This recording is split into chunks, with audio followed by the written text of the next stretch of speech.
Bottoms up! Time to drink down and digest another review and commentary. Now, this is a review and commentary for Fall Out Boys Alone Together video. I did not say lyrics, I did not say song, I said video. That's what the other ones have been about. I don't know why nobody is going to catch on, but for some reason I don't think anyone's going to ever watch these. But here's all. Let's go, shall we? This video starts out very ominous. You're looking down a hallway of what looks like a mental institution or a hospital or something.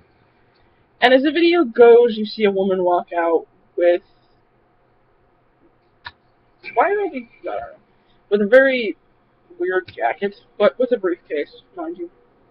And she hands the briefcase, well, first of all, there's some minor details that are, you see if you stop at about 11 seconds, you see rat-a-tat-tat on the license plate on the back of the limo or car or whatever it is. And as she keeps going, you see the briefcase, and she hands it off to somebody who's in the limo. And we're going to just guess that that's Courtney Love's hand. But we're not sure, so we're not going to speculate anything. Alone Together flashed on the screen that says Alone Together, Save Rock and Roll, dash The Youngblood Chronicles, dash Part 4 of 11. Then you see a tape player start playing, and the song starts playing. And Patrick is, you see each member of Fall Out Boy being, strapped to a different chair in a different setting, in different parts. And someone digested these things in a comment that I read or something. Patrick is being forced to listen to something. And he's strapped into what looks like a recycled electric chair. Just got that. It's kind of creepy.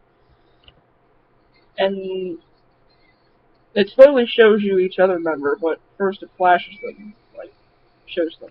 And you can't see exactly what's going on. But they're each being forced to listen to or watch or, confront something. Let's first do Pete, because his is more... Because you do Patrick. Well, Pete's being surrounded by paparazzi and stuff, so which he was a publicity thing, so that was his thing. It's obvious. Then you see two women walking hand in hand to Patrick, and then you see Joe being... He's sitting in front of a mic, and there's children, coming up and doing things to him. And somebody dissected this video perfectly. And I can't remember what the person said, but it made sense at the time. And then you see Andy being picked on by a woman in a coat, and a record is playing, and basically each of them being tortured by something in their life that has traumatized them, or has had a bad effect on them.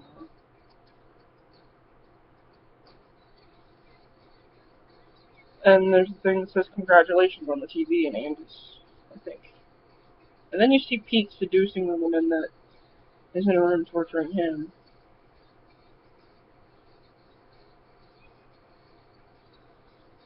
And she makes the mistake of letting him go, and he knees her and then kills her with a hook. Then you see Patrick wriggling around trying to get free, and he only has one hand, he can't do much, so you see Pete taking off with hook in hand, and then it shows the woman laying on the floor with blood coming out of her head profusely. And this video is very fast-paced, mind you. The song is kind of quicker, and the video is faster, so I'm trying to do it as quickly as possible, because I don't want to miss anything, but at the same time, I don't want to, make this a 10-minute review, like I almost did with the second one, I think it was. But you see them all struggling, and Pete leaves his room, and he starts trying to find the other ones, obviously. You see him running off from behind him, and then you see Joe being pelted with eggs and lettuce, and obviously the children serve as some kind of critic, and that's basically what... I do remember bits and pieces of somebody's comment, and this is going on to another tangent, but they basically said that the kids in that were some kind of review or some kind of critic or something. And you see Pete walk into a room where there is gasoline and flammable things, and there's all the stuff that burnt in the first video. So, you see, and he falls against the door, and then he leaves, and then you see a woman finding the one that he killed, and she hits the fire alarm and runs off, and Joe's still being pelted with stuff, and then... And basically they're being tortured, and they catch up to Pete, and they knock him down, and then he jumps back up and starts running again, and you see a woman standing in front of Patrick, and at some point in this video, Patrick turns into a demon. I think this is the point where he turns into a demon. Andy's in a straitjacket. Oh wait, let me rephrase that. They show a clip of an hourglass, and then they show them doing something to the gauges around Patrick, and then you see Pete walk into a room that has Big Sean in it.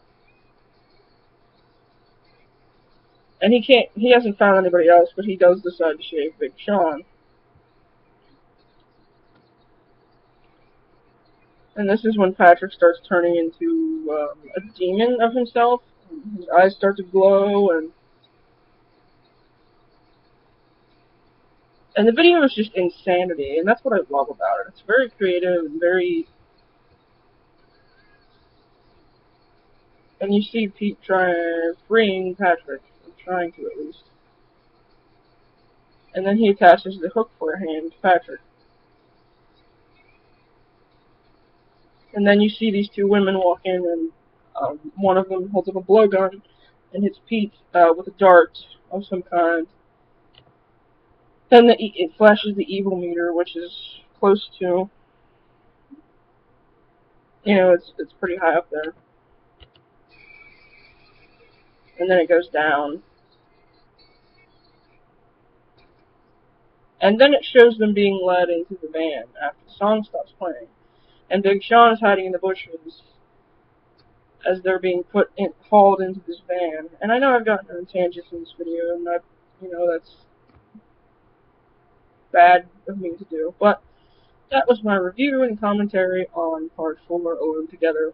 That's all.